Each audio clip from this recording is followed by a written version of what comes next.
नमस्कार। आज हमारे पास एक दिलचस्प स्रोत है।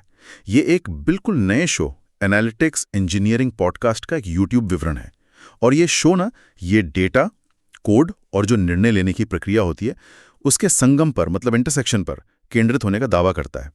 वाकई एक ऐसा एरिया जो आजकल बहुत तेजी से बढ़ रहा है। चलिए इस पर थोड़ी और बात करते हैं। तो ये जो विवरण है इसमें साफ लिखा है कि इस पॉडकास्ट का लक्ष्य क्या है। ये एनालिटिक्स इंजीनियरिंग के फील्ड में जानकारी का कह सकते हैं कि एक प्रमुख स्रोत बनना चाहते हैं। और ऐसा लगता है कि वे इस फील्ड के जो टॉप के इंजीनियर्स हैं, डेटा लीडर्स हैं और प्रैक्टिशनर्स उनके साथ गंभीर और मतलब व्यवहारिक बातचीत करने वाले हैं। हाँ, और ये जो संगम की बात हुई, डेटा, कोड, निर्णय, ये आजकल बिजनेस के लिए कितना क्रिटिकल है। अक्सर होता है क्या है कि तकनीकी डेटा का काम एक तरफ होता है और बिजनेस स्ट्रैटेजी दूसरी तरफ।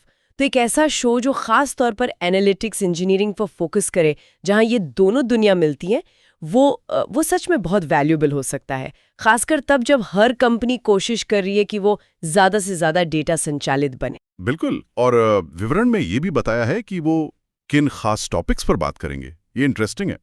इसमें जैसे डेटा मॉडलिंग और खास तौर पर डीबीटी का जिक्र है। डीबीटी तो आजकल डेटा ट्रांसफॉर्मेशन के लिए एक बहुत ही पॉपुलर ओपन सोर्स टूल बन गया है ना। हाँ बिल्कुल, डीबीटी काफी चर्चा में है और साथ ही मॉडर्न डेटा स्टैक्स की बात भी होगी और एनालिटिक्स पाइपलाइन और उनकी ऑब्जर्वेबिलिटी, मतलब ये समझना है कि आपकी डेटा पाइपलाइन कितनी हेल्दी है, कहाँ दिक्कतें आ सकती हैं, ये सब। हाँ, ऑब्जर्वेबिलिटी बहुत जरूरी। ये जो टॉपिक्स चुने हैं ना, ये अपने आप में काफी कुछ कहते हैं। जैसे डीबीटी पर फोकस ये दिखाता है कि वो प्रैक्टिकल टूल बेस्ड नॉलेज देना चाहते हैं। मॉडर्न डेटा स्टैक्स की बात, मतलब वो लेटेस्ट टेक्नोलॉजी पर अपडेटेड है। सही। और ऑब्जर्वेबिलिटी और डेटा कल्चर जैसे विषय, ये सिर्फ तकनीकी नहीं है, ये ऑर्गेनाइजेशनल पहलू है। तो डेटा को असल में यूजफुल बनाने के लिए जरूरी है। तो ये एक होलिस्टिक अप्रोच दिखाता है। सही कहा। मतलब सिर्फ टेक्नोलॉजी ही नहीं बल्कि उसको इस्तेमाल करने का जो पूरा माहौल है, जो प्रोसेस है, वो भी उतना ही इम्पोर्टेंट है। विवरण ये भी साफ करता है कि ये पॉडकास्ट किन लोगों के लिए है, टारगेट ऑडियंस कौन है। हाँ, ये उन डेटा एनालिस्ट्स के लिए है जो मतलब आगे बढ़ना चाहते हैं करियर में, उन इंजीनियर्स के लिए जो एनालिटिक्स में कदम रख रहे हैं, और उन फाउंडर्स के लिए भी जो डेटा आधारित प्रोडक्ट बना रहे हैं, और जाहिर है जो पहले से ही डेटा लीडर्स और प्रैक्टिशनर्स हैं उनके लिए तो है ही। हाँ, तो टारगेट ऑडियंस काफी वाइड है लेकिन फिर भी फोकस्ड है। मतलब वो सभी लोग जो किसी ना किसी तरह से डेटा को बिजनेस वैल्यू में बदलने की प्रक्रिया में शामिल हैं। और ये इंटरेस्टिंग है क्योंकि ये टेक्निकल और नॉन टेक्निकल दोनों तरह के लोगों को जोड़ने की कोशिश कर सकता है। शायद फॉर्मेट भी लगता है कि प्रैक्टिकल इंसाइट्स देगा, क्योंकि इसमें टॉप प्रोफेशनल्स के साथ बातचीत और इंटरव्यूज होंगे। हाँ, फील्ड के अनुभवी लोगों से सीधे सीखना तो हमेशा ही फायदेमंद होता है। और रेगुलरिटी के बारे में भी लिखा है। विवरण कहता है कि हर हफ्ते नए एपिसोड आएंगे। हर हफ्ते ये कंसिस्टेंसी जरूरी है, खासकर इस फील्ड में जो इतनी तेजी से बदल रहा है।